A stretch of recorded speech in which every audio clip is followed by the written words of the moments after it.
guys, Shadow the Rat, and for today's video, I'm going to give you another brief update on my girl Donut, which is this rat right here. So Donut here has a pituitary gland tumor, and she has had one for the last 8.5 months. And in this series, I've been doing updates on her pretty much every 2 weeks, just to kind of document her progress. So as for how Donut is doing today, she continues to be symptom-free as far as pituitary gland symptoms go. Obviously, she is a pretty old rat at this point. She is over 2.5, or actually she's over 31 months now, so 2 years and 7 months, or actually a little over that. So quite an old rat. And as a result, you know, she's kind of going through some typical old rat symptoms. She has some mammary tumors, some responsive to cabergoline, which is the medication she's on for her pituitary gland tumor, and some that aren't, unfortunately. And she's not a surgery candidate because she has this pituitary gland tumor, and pituitary gland tumors tend to grow faster once the rat is put under anesthesia, even if they're very closely controlled and monitored like this one. So unfortunately, it's just not an option. So if the tumor doesn't respond to medication, which some mammary tumors will respond to cabergoline, so some of her tumors are quite controlled, but unfortunately not all of them. And the ones that aren't really controlled by it have popped up more recently, so that is a little bit disappointing, but you know, she is an older rat, so it's not super unexpected.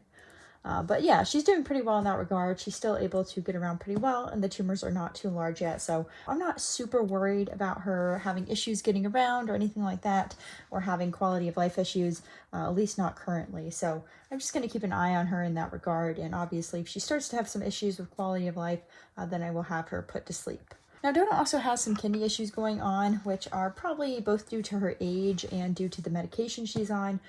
Both the prednisone and doxycycline, the other two medications she's on alongside cabergoline, both of those are pretty hard on the kidneys. So her kidneys have been under strain for quite a while, and as a result, it's not super unsurprising that she's shown some reduced kidney function and some issues with her hind legs, which is often related to kidney issues.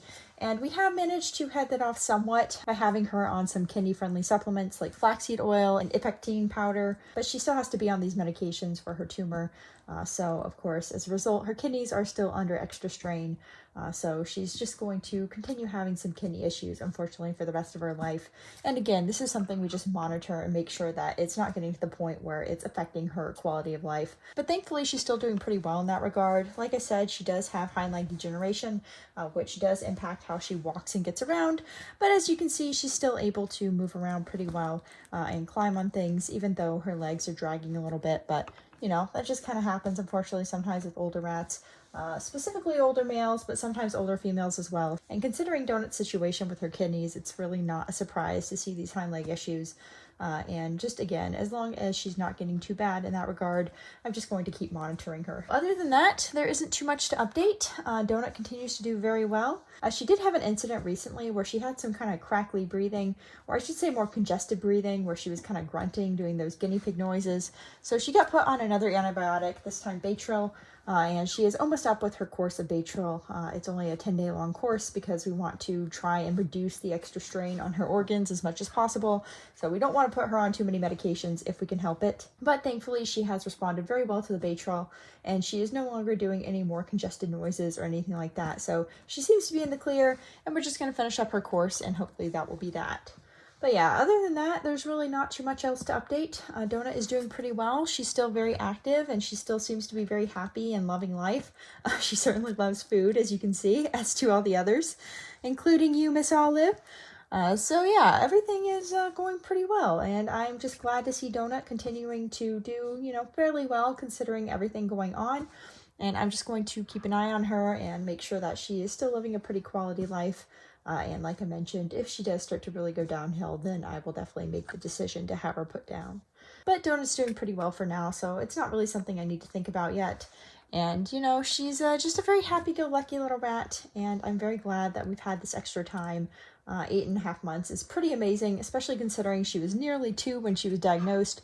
So seeing her still here so many months later is just absolutely incredible. But yeah, there's pretty much nothing else going on here. As you can see, I still have my oldies, Donut, Omelette, and Olive. All those girls around 2.5 are over it, so I'm pretty glad to see them doing pretty well. And yeah, there's not too much else to report. Everyone's just doing pretty well, and I'm very glad to see it. So yeah, I will see you guys next time, and that is it. Goodbye. Sweet little Donut. You're such a sweet bean.